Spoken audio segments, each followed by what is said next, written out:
It started with a scream, not the horror movie kind, but the real, pants not quite on, coffee still brewing kind of panic. Someone outside was yelling about their oven not turning off. Another was pounding on their car, shouting for it to unlock. Somewhere down the street, I swear I heard a man sobbing because his Zoom meeting crashed. And my phone, it lit up like Times Square. No Wi-Fi, no cameras, no smart locks. Just one message in all caps, help. But I didn't need the texts. I already knew. I knew because I saw it happen. That morning, a yellow bulldozer still humming, dust curling around its treads, was parked next to a pile of splintered wood and twisted wires where my tool shed used to be. And standing right beside it, like she was posing for a HOA-themed action movie poster, was Claire Donnelly, our Homeowners Association president, gripping a clipboard like it was a divine mandate. She had no idea what she had just done. No clue that in her crusade against non-compliant auxiliary structures, she'd just bulldozed the backbone of the entire neighborhood's internet. The day had started like any other Saturday. Birds too loud, sprinklers making the whole place smell like wet rubber. I was at the hardware store, blissfully picking out a new battery backup for the network, when I got a call from my neighbor, Tony. He whispered like we were in a spy movie. "Dude, Claire's doing something to your shed." I figured she was measuring it for some violation notice. Maybe even putting a passive-aggressive note on the door. Never did I think she'd bring in a demolition crew. By the time I got home, it was too late. My shed was just gone. Torn cables spilled out like the guts of a robot octopus. Bits of insulation blew across the lawn. It was a graveyard. And Claire? She smiled, like she'd just done me a favor. Structure was non-compliant, she chirped. Looked like junk storage. She literally stepped over a crushed fiber relay box like it was a broken gnome. I didn't scream, didn't argue. I just stared, because I wasn't just a guy with a tool shed. I was the guy who'd spent 2 years building a discreet, private mesh network for the entire community. See, our HOA had banned satellite dishes and visible tech equipment. So I went underground literally. That shed was the command hub. Legal. FCC compliant. Hidden in plain sight. Claire had bulldozed it to the ground with HOA funds. The fallout started slow. Garage doors stopped responding. Thermostats froze. Then it all collapsed. Cameras blinked out. Smart TVs shut off. Alexa started yelling errors. Even Claire's own Ring doorbell went dark. I watched her figure it out, her face contorting, mouth open, hands waving like she was drowning in confusion. It was poetic. That afternoon, neighbors gathered in my driveway like a digital age mob. No torches, just flickering smartphones and broken smartwatches. Tony pointed to the crater where the shed used to be. Claire bulldozed it. Said it violated code. Didn't ask permission. That was the spark.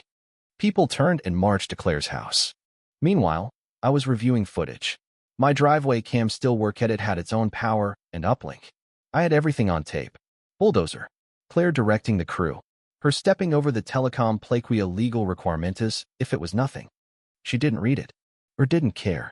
Either way, I had her. But I waited. Because the best revenge isn't fast. It's precise. By evening, the whole neighborhood was in chaos. Food deliveries missed. Emergency calls failed. The HOA's internal server? Gone. Claire had migrated it to my network 6 months ago for better security. I watched from my porch. She came out with a megaphone, blaming me, accusing me of sabotage. Tony, bless him, shouted back, "You bulldozed his internet shed." Claire went pale. Like, I just kicked a hornet's nest, pale. She'd messed up. Big. I started drafting a report. Not for the HOA. For the city. The FCC. The state board that helped fund my pilot project. Claire thought she destroyed a shed.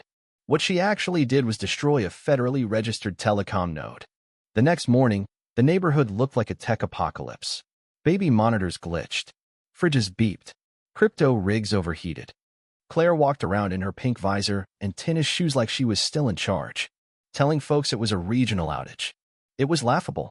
But what people didn't know, what Claire didn't know, was that this wasn't just about a shed. This was years of her power plays catching up. She fined people for mailbox paint, garden gnomes, grass height. My shed? That was her latest victim. She had no idea I once built private infrastructure for government contracts. That I used that knowledge to quietly make everyone's smart home run better than the commercial provider ever could. And she destroyed it. By midday, someone plastered the clubhouse gate with red letters, "Bring back the internet." People remembered. They remembered when things got better. After I moved in. After the shed appeared. Claire, of course, doubled down. She gave a dramatic presentation blaming me, called the shed an illegal spy hub, claimed I installed military-grade surveillance. Even her supporters shifted in their seats. Tony whispered, "Somebody give her an Oscar."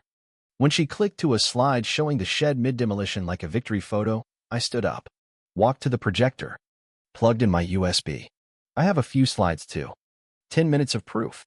Photos. Permits. Data logs. Footage. Audio.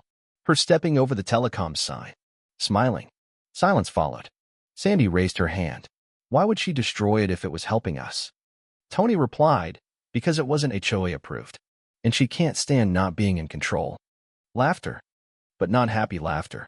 A city official named Mark handed her an envelope right there, cease and desist.